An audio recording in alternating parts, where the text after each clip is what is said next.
নমস্কার, আমি doctor অন্দীপ Haldar, orthopaedic surgeon. আপনার হাঁটুতে কি কড়কড় আওয়াজ হচ্ছে, শব্দ হচ্ছে, হুড়মুড়ি যাব পড়ে যাব মনে হচ্ছে?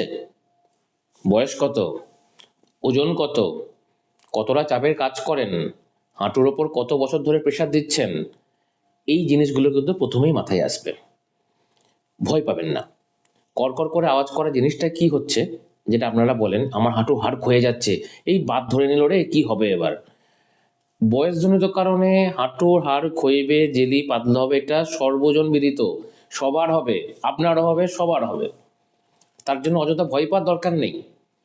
এক্স রে করে দেখতে হবে কোন স্টেজিংয়ে আছেন, অস্টিওআর্থ্রাইটিস যেটা হচ্ছে কোন স্টেজে আপনি আছেন, আপনার প্রবলেমটা এক্স্যাক্টলি কী কী, ওই আওয়াজ ছাড়াও তার উপর তার ট্রিটমেন্ট ডিপেন্ড করে।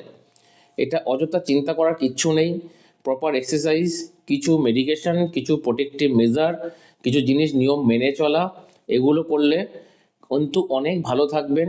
এই আওয়াজ কিন্তু আস্তে আস্তে অনেকটা কিন্তু স্তীমিত হয়ে যাবে।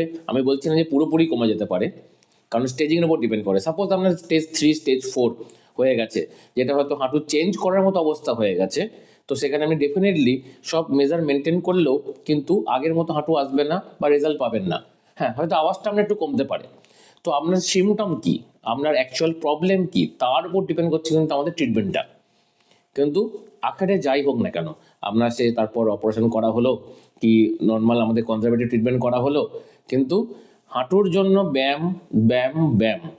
তো খুব বেশি প্রেশারযুক্ত ব্যায়াম না, লো প্রেশার ওয়েট যে ব্যায়ামগুলো থাকে লাইট ওয়ার্কের, সেগুলো করলে কিন্তু হাঁটুর স্টেবিলিটি ফ্যাক্টর কিন্তু অনেক বেড়ে যায়, মাসেল পাওয়ার যেই বেড়ে যাবে, তো চারপাশের যে আওয়াজের পার্টটা কিন্তু আস্তে আস্তে অনেকটা কিন্তু কম হয়ে যেতে পারে।